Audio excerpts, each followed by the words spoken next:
Well, first off, I'm a very blunt person, so when I write, it tends to be even more blunt than when I talk.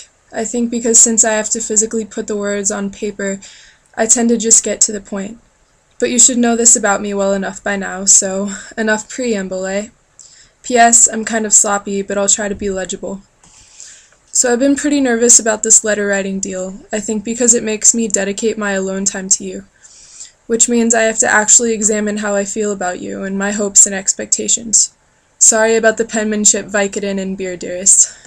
When I finally decided to do this, I had this big box that came from Japan with car parts in it, and I figured I wanted to send it to you because it's special to me.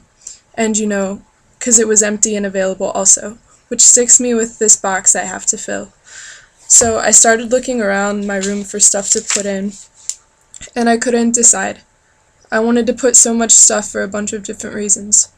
I seriously walked around my room taking stuff off walls, opening drawers and so on, trying to find some items that were totally me to send you. So I sat down, kind of high, trying to figure why it was so hard, and I realized I really wanted to send you everything. I wanted to send you everything I had because I want you to be a part of it, and a part of me. That's kind of scary because I don't want to be in love. It's been maybe 5 years since I've had a girlfriend, said no to at least 2 girls I can think of. For whatever reason, you totally feel like a piece of the puzzle of my life. No, I'm not going to say that you're my soulmate and I can't live without you, because I can. We both know that anything can happen, and we may never see each other again, and most people that wouldn't bother me in the slightest, but you're so different from most people. When I talk to you, I see no age difference, just a mental equal. I feel so relaxed with you, and that's so rare. I had completely forgotten that I had dreams and goals, and you changed that. And I feel like if we aren't at least friends for the rest of our lives, we're probably both missing out. The scary part is that if we lived closer and could actually date, I think I'd ask you never to leave me. I've spent my whole life going out of my way not to be dependent on people and not to get attached because I didn't want to get hurt, but I'd totally take a chance on you if you'd let me. But that's all pretty silly from 3,000 miles away, you know? Honestly, I feel pretty silly feeling this way about a girl who still has to finish high school, let alone going to college who knows where. Again, not from an age standpoint, but in terms of time and distance.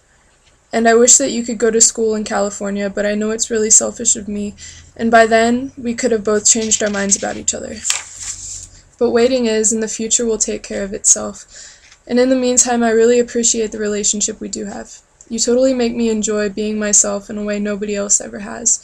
And at the same time, you make me want to be a better person. Not better in someone else's eyes, like with the band, but better for myself and to myself. And I learn stuff when we talk, and you always impress me with all your Latin and physics and crazy science stuff. And you always learn stuff from me, and that's what I like so much. It's easy to hook up with some attractive member of the opposite sex and do it till you get bored, but the fact that you turn me on so much from 3,000 miles away is what makes you so valuable.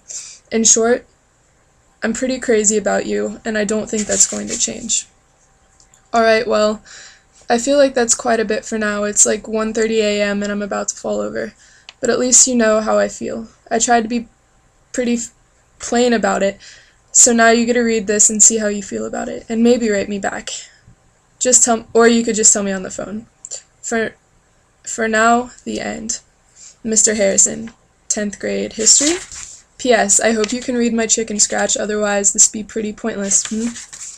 P.P.S. I totally wish you were here right now.